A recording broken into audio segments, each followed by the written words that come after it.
Hai Sobat CPNS, perkenalkan nama saya Ica sebagai tutor online dari tryoutcpns.id. Sekarang kita akan membahas soal-soal TWK mengenai bela negara. Materi bela negara ini menjadi salah satu kisi-kisi TWK CPNS. Kita langsung ke soalnya ya.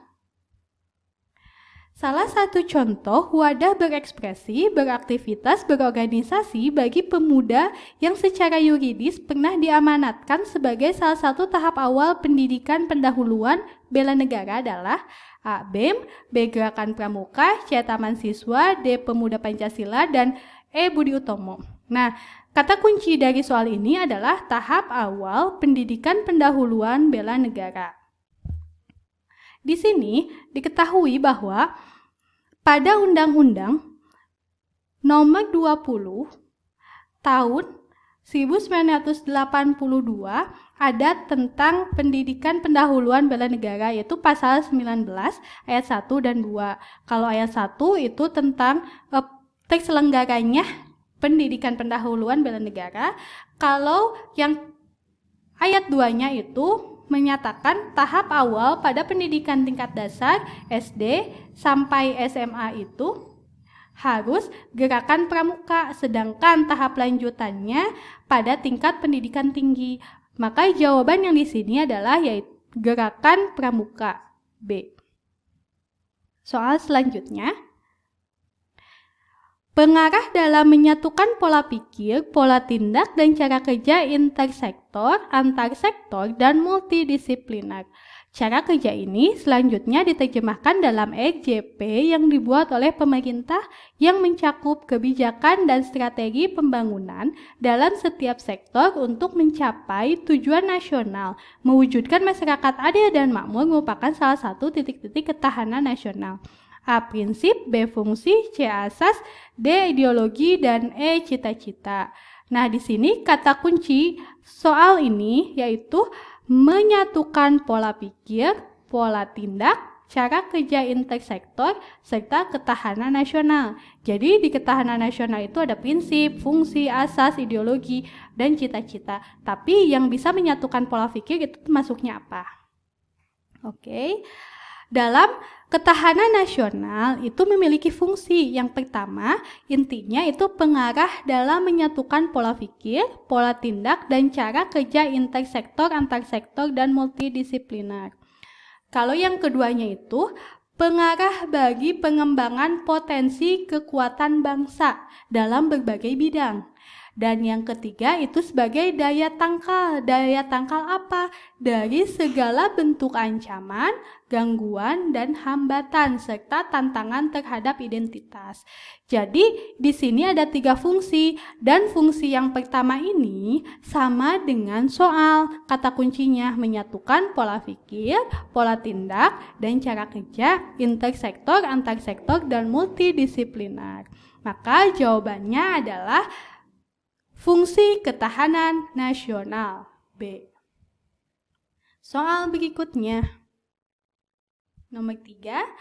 Pelayanan masyarakat mengembangkan sikap berdedikasi, loyal, rela berkorban melalui peran dan pekerjaannya sebagai aparatur negara dengan perspektif WOG dalam memberikan pelayanan publik, sehingga tercipta rasa untuk melakukan dengan sadar sesuai dengan arahan kebijakan pembangunan nasional guna mewujudkan daya saing bangsa menuju negara Indonesia yang bersatu, berdaulat, adil, dan makmur, yang merupakan salah satu contoh sikap A. Nasionalisme, B. Pancasilais, C. Profesionalisme, D. Patriotisme, dan E. Integritas pribadi.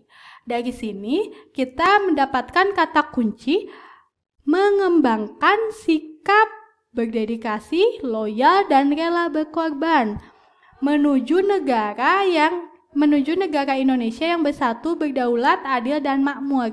Jadi sikap-sikap ini yang harus ada ya di 5 pilihan ini.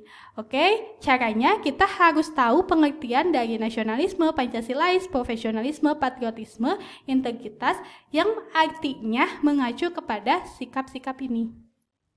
Oke, kita lihat di KBBI arti-arti dari 5 kata ini. Yang pertama, nasionalisme. Faham menciptakan, mempertahankan kedaulatan. Ini maknanya ini mempertahankan kedaulatan. Di sini tidak ada ya, tidak menyangkut dengan mempertahankan kedaulatan. Maka yang nasionalisme adalah salah. Kemudian Pancasilais, menganut ideologi Pancasila. Nah, ini di sini tidak menyinggung masalah ideologi Pancasila. Maka itu bukan jawaban yang benar, yang Pancasilais. Yang ketiga, profesionalisme, mutu, kualitas, dan tindak tanduk yang merupakan ciri orang profesional. Ini menurut KBBI. Dan menawarkan jasa sesuai dengan aturan. Menawarkan jasa, jadi seorang yang profesional itu yang bisa menawarkan jasa dengan aturan-aturan yang dimilikinya. Nah, ini tidak nyambung dengan sikap rela berkorban. Dan karena tidak sesuai, maka yang profesionalisme itu bagian dari salah. Kemudian patriotisme, berani rela berkorban demi negara. Ini rela berkorbannya ada ya? Oke, rela berkorban demi negara. Di sini ada kata menuju negara Indonesia yang bersatu, berdaulat, adil, dan makmur. Demi negara ini buat apa? Buat bersatu, berdaulat, adil, dan makmur. Kita checklist dulu ya.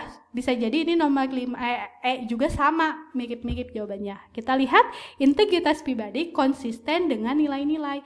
Oh ya, nilai-nilai itu adalah global, bersifat universal banyak. Sedangkan ini di soal itu spesifik ke berdedikasi, loyal, dan rela berkorban. Maka ini karena terlalu global, maka jawabannya adalah salah. Jadi dari soal ini, jawaban yang paling benar adalah makna dari patriotisme, D. Oke, kita lanjut ke soal berikutnya. Ancaman terhadap negara kesatuan Republik Indonesia saat ini adalah setiap usaha dan kegiatan, baik di dalam negeri maupun di luar negeri, yang dinilai membahayakan kedaulatan negara, keutuhan wilayah negara, dan keselamatan segenap bangsa. Berikut ini yang merupakan ancaman terhadap kehidupan bangsa dan negara yang pelakunya bukan negara atau bisa disebut sebagai ancaman bersifat non-tradisional, kecuali. Nah, jika dilihat dari soal, biasanya soal tipe HOTS itu sangat panjang-panjang. Nah, triknya atau tipsnya kita baca kalimat yang terakhir. Sini. Kalau kalimat terakhir kita tahu inti kalimatnya, kita langsung ke pilihan jawaban yang ini. Kalau misalnya belum menemukan inti pertanyaannya, baru kita baca kalimat yang ada di atasnya, kalimat yang sebelah sini. Oke, karena ini mah bisa langsung ya. Ini ancaman terhadap bangsa yang bersifat non-tradisional, berarti karena ada kecuali kita harus cari yang tradisional atau disebut juga sebagai militer. Oke. Ya. Nah, di sini kita tahu bahwa ancaman itu terbagi kepada dua, tradisional atau militer dan ancaman non-militer. Berarti kita yang benar itu karena ada kecualinya harus yang dimuat di sini. Kita lihat dari yang E, misalnya banyaknya korupsi. Korupsi di sini ada, berarti itu jawaban salah. Kemudian agresi militer dan perdagangan obat terlarang. Obat terlarang nih. Obat terlarang, nah ini bisa sebagai penyelundupan narkotika ya, karena salah satu obat terlarang. Melakukan praktek politik yang bersifat ilegal. Nah, ini berarti praktek politik. Bisa jadi ini politik balas dendam, karena politik balas dendam juga ini merupakan yang bersifat ilegal. Kemudian penyelundupan narkotika, ini masuk yang kedua lagi. Kemudian spionase dan bombardemen. Spionase ini ke sini.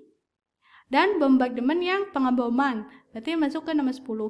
Jadi karena yang ancaman bersifat non-tradisional kecuali, berarti yang A, spionase dan bombardemen.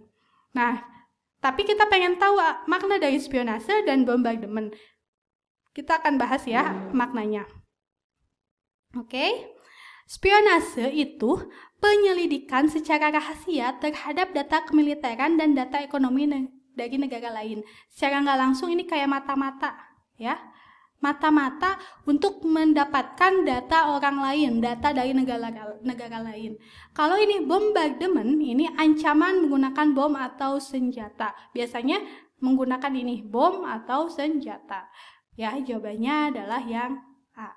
Kita lanjut ke soal yang terakhir. Selain memberikan pelayanan kepada masyarakat atau ASN, berkewajiban ikut serta dalam bela negara, khususnya dengan keamanan serta keberlangsungan negara. Sehingga seorang ASN selain menjalankan tugas pokok dan fungsinya, juga harus terlibat dalam bela negara. Salah satu bentuk bela negaranya melakukan tugas dengan profesional, berkomitmen dan pengabdian yang tulus untuk negara. Atas dasar tersebut, pendidikan bela negara bagi ASN merupakan hal yang penting dan tidak dapat ditawar lagi.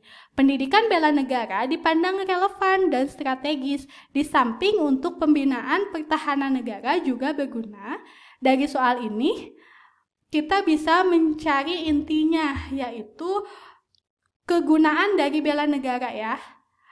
Nih, bela negara gunanya selain untuk ini, untuk apa lagi? Intinya itu kan. Kita lihat A.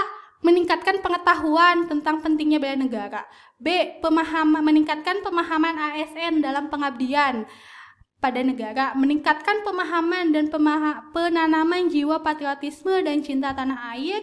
D. Meningkatkan kemampuan untuk menjaga dan mempertahankan NKRI. Dan yang E. Meningkatkan persatuan dan kesatuan di masyarakat agar tidak mudah dipecah belah. Nah, jika lihat dari 5 pilihan ini itu semuanya positif, mirip-mirip. Memang soal HOTS itu butuh analisis untuk menjawabnya. Oke? Nah, di sini pada hakikatnya bela negara ini tidak pernah terlepas dari jiwa nasionalisme, patriotisme, dan cinta tanah air. Oleh karena itu, pendidikan bela negara selain bermanfaat untuk pembinaan pertahanan negara juga bertujuan untuk meningkatkan pemahaman dan penanaman jiwa patriotisme dan cinta tanah air. Jadi intinya bela negara itu kan berkaitan erat dengan nasionalisme, patriotisme, atau rela berkorban dan cinta tanah air. Nah, ini kan berarti jawabannya adalah yang C. Jika di dalam diri seseorang memiliki jiwa patriotisme, cinta tanah air, kemudian nasionalisme, maka pengetahuan tentang bela negaranya akan meningkat. Pemahaman ASN untuk mengabdi juga akan meningkat. Kemudian setelah punya nasionalisme nih, akan bisa menjaga pertahanan NKRI dan kemampuannya juga meningkat. Kemudian persatuan dan kesatuan di masyarakat juga tidak mudah dipecah belah. Jadi kalau punya jiwa patriotisme dan cinta tanah air, maka implikasinya, akibatnya yang A, B, D, dan E akan tercapai. Jadi intinya adalah untuk penanaman jiwa patriotisme dan cinta tanah air terlebih dahulu. Maka soal ini jawabannya adalah yang C. Oke, cukup sekian soal-soal mengenai bela negara. Mohon maaf bila ada kesalahan. Sampai jumpa di video selanjutnya. Bye-bye. Mencari kelas tryout online untuk CPNS 2021? Kini, tryoutcpns.id hadir sebagai solusi yang bisa jadi pilihan. Kami akan menyediakan tryout sekaligus kelas online untuk pembahasan soal di setiap pekan, video pembelajaran interaktif, paket soal dan pembahasan lengkap, serta dapatkan bonus menarik lainnya. Jadi, tunggu apa lagi? Yuk segera daftar di www.tryoutcpns.id.